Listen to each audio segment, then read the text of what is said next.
नमस्कार दोस्तों, स्वागत है आपका इस सीरीज़ में जिसको हम कहते हैं जर्नी ऑफ सोल्स, आत्माओं की यात्रा।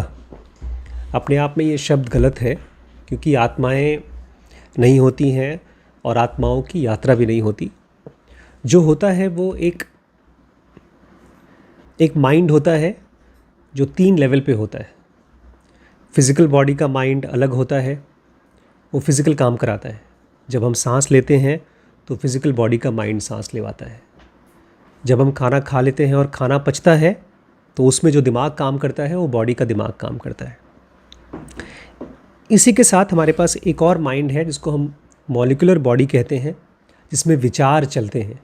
जानवरों को, कीड़े मकोड़ों को या पेड़ पौधों को इंसानों की तरह विचार नहीं आते हैं।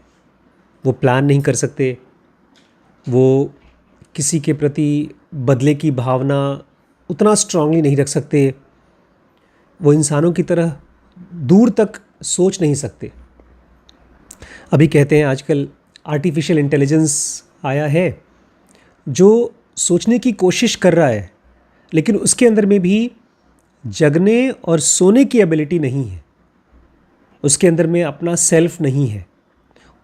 आर्टिफिशियल इंटेलिजेंस को दुख नहीं होता, खुशी नहीं होती, इच्छाएं नहीं होती।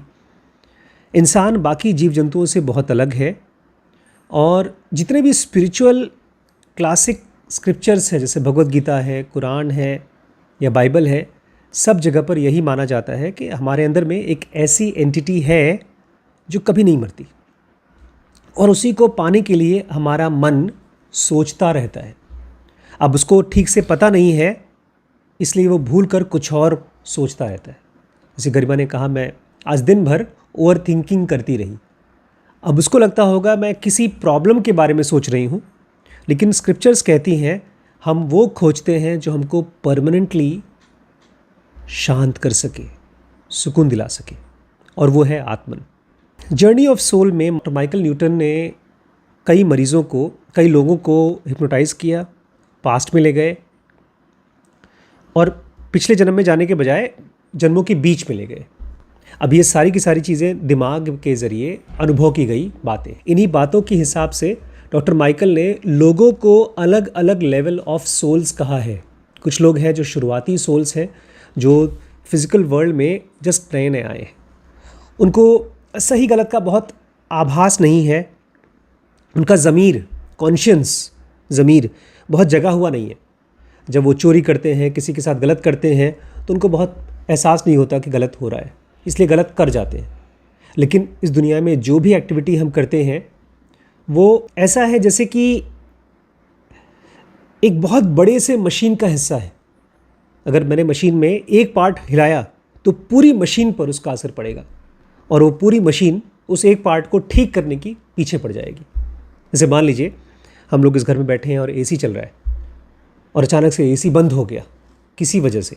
एसी का माइंड है और उसको लगने लगे अरे मैं तो 6 घंटे से काम कर रहा हूँ, अब थक गया हूँ, मुझे बंद होना है, और वो बंद हो जाए, तो हम लोग उसको आराम नहीं करने देंगे। हम उसको बोलेंगे भाई तुम यहाँ पर आए हो काम करने के लिए, काम करके रात को जब हमको मन करेगा तब हम बंद करेंगे।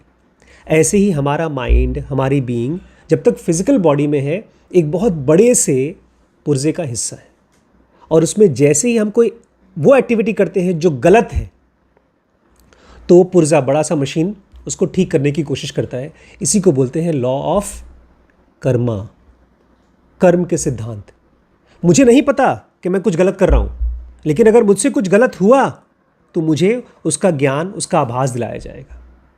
ये ब्रह्मांड के भी लेवल पे काम करता है, सोसाइटी के लेवल पर भी काम करता है, परिवार के लेवल पर भी काम करता है, बॉडी के लेवल पर भी काम करता है।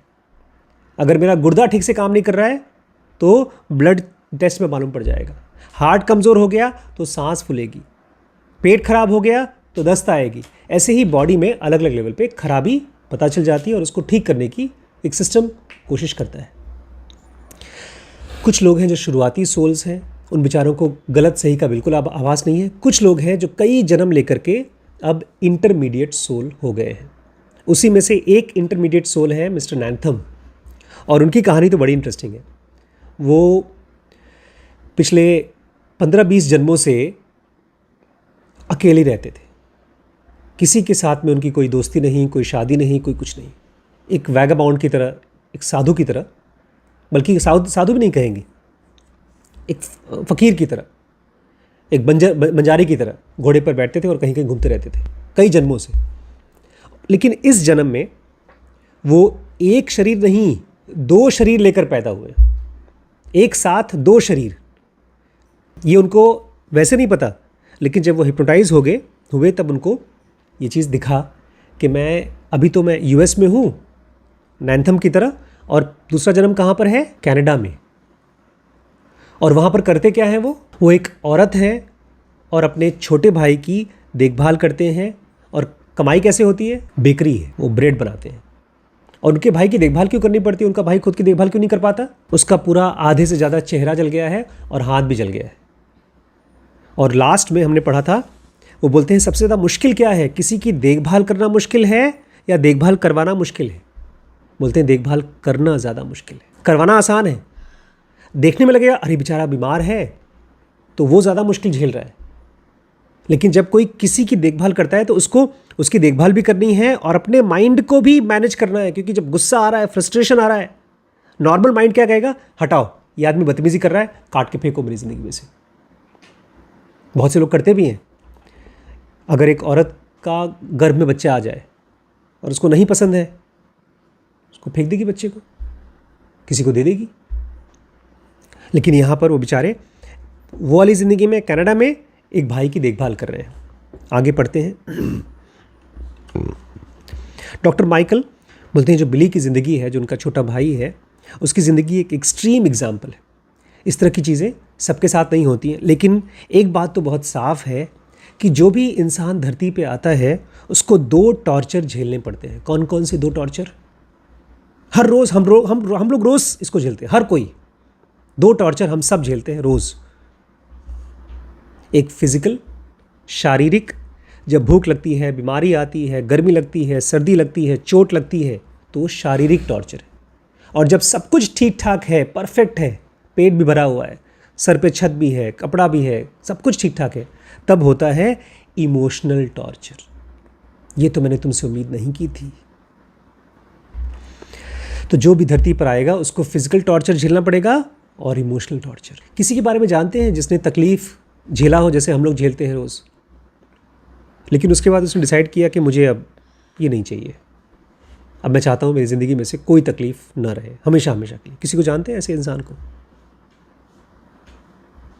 हम लोग रोज़ तकलीफ़ झेलते हैं, फिर बोलते हैं चलो यार थोड़ा सा मोबाइल देख लेते हैं, चलो थोड़ा घूम फिर आते हैं।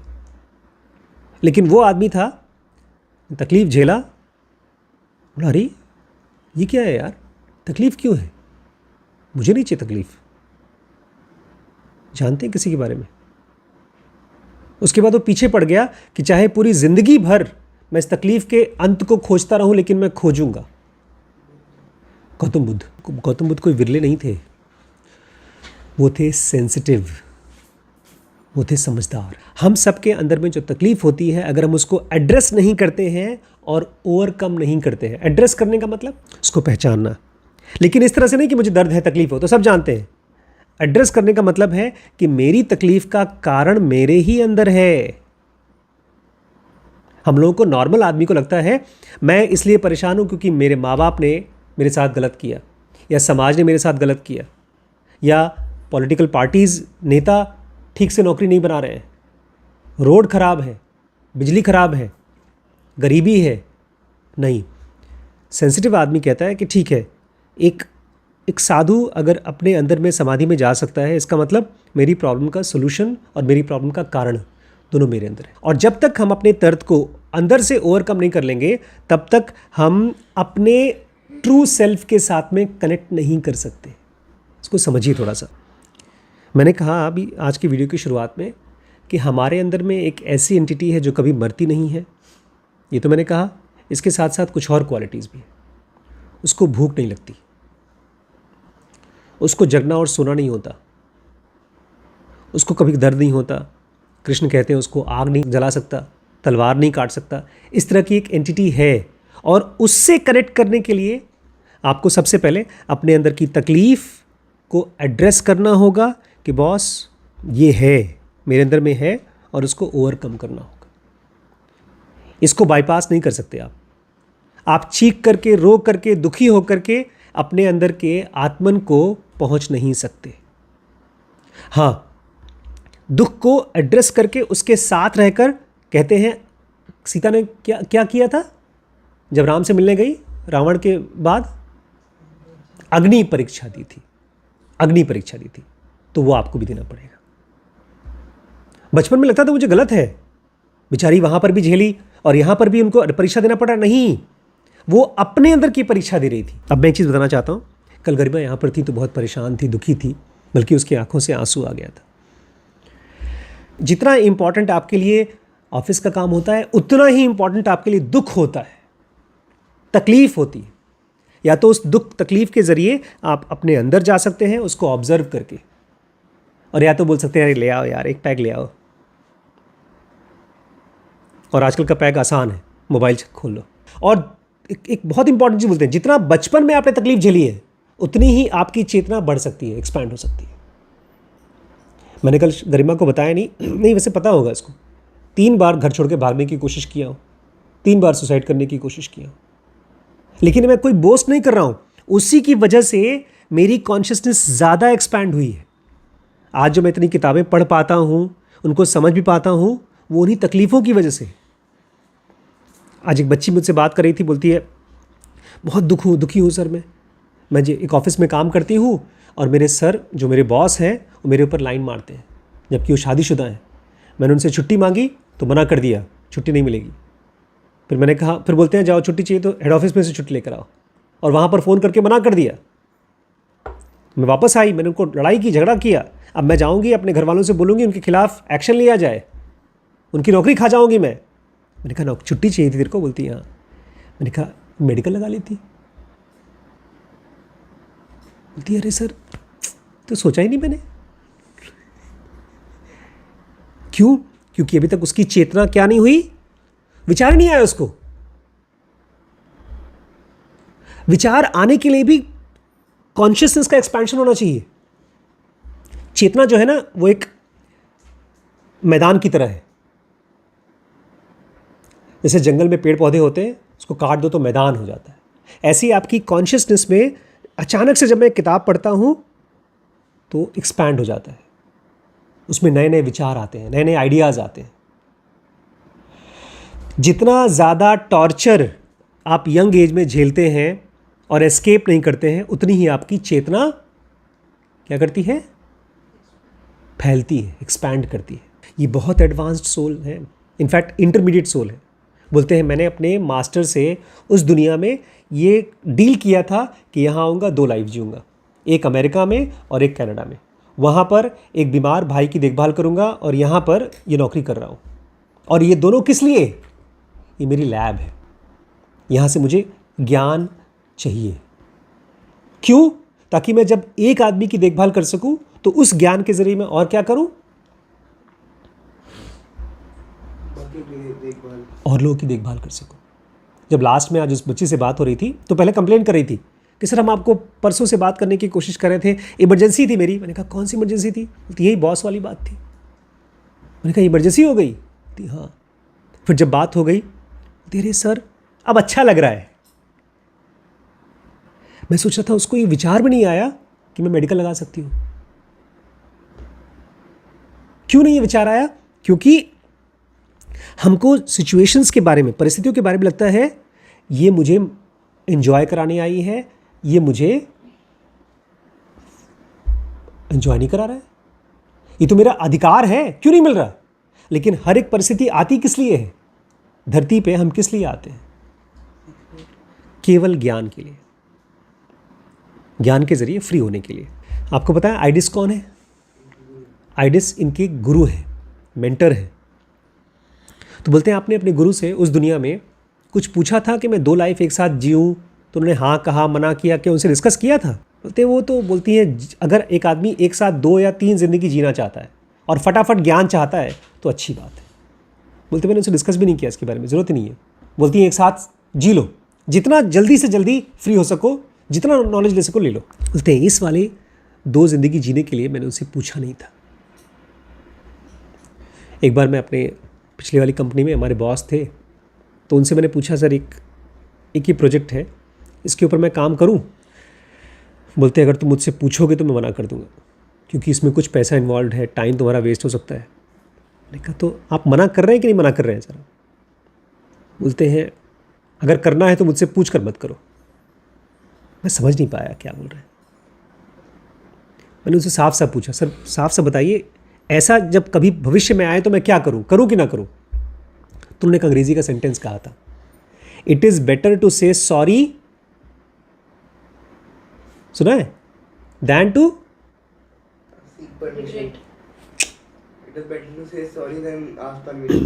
सॉरी कहना ज़्यादा सही है बजाय परमिशन मांगने के लिए। मान लीजिए आपने सोचा कि हम एक 2,000 रुपये का जुआ खेल रहे हैं, अगर वो जुआ सही हुआ तो सर का 50,000 का फ़ायदा हो सकता है, लेकिन उस 2,000 के जुए के लिए अगर आपने मुझसे पूछा तो मैं मना कर दूंगा, या नुकसान है मत करो। लेकिन अगर आपने वो जुआ खेल लिया और नुकसान झेल लिया मैंने, तो आपको पता है सर से जाके सॉरी बोलेंगे, सर माफ़ कर देंगे। तो अगर फेल हो गए तो सॉरी बोलेंगे, माफ़ कर दिए जाएंगे, और अगर सक्सेसफुल हो गए तो बहुत फ़ायदा होगा। तो राजू मुझसे वही कह रहे थे, अगर तुम्हें लगता है कि वो काम कायदे का है तो अपने आप से करके देख लो, अच्छा हुआ तो सबके लिए अच्छा, नुकसान हुआ तो सॉरी बोल देना। यहाँ पर भी ये वही कह रहे हैं कि मैंने अपने गुरु से पूछा नहीं, क्योंकि एक साथ दो ज़िंदगी जीना मतलब टायरिंग एंड डिविजिव। टायरिंग मतलब आप थक जाते हैं, आपकी चेतना थक जाती है, और डिविजिव मतलब आपकी कॉन्शियसनेस भटक जाती है, दो जगहों पर बट जाती है। और बहुत बार जब आप दो पैरेलल लाइफ जी रहे हो तो जो आपका एफर्ट है वो काउंटर प्रोडक्टिव हो जाता है। मतलब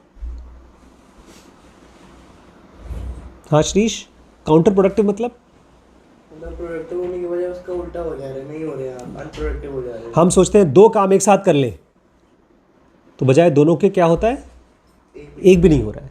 ऐसा भी हो सकता है। ये बड़ा अच्छा क्वेश्चन है, कल पढ़ेंगे। डॉक्टर ने पूछा कि तुम दो लाइफ एक साथ जीते हो, कभी ऐसा हुआ है कि दो कॉन्ट्रास्टिंग लाइफ एक साथ जी हो, इसमें एक हीरो और एक विलेन की तरह जिया हो, एक अमीर एक गरीब की तरह जिया हो? बोलते हाँ जिया हो, वो थोड़ी मुश्किल थी, लेकिन उसके बारे में कल बात करेंगे। ठीक है, आज इतना ही।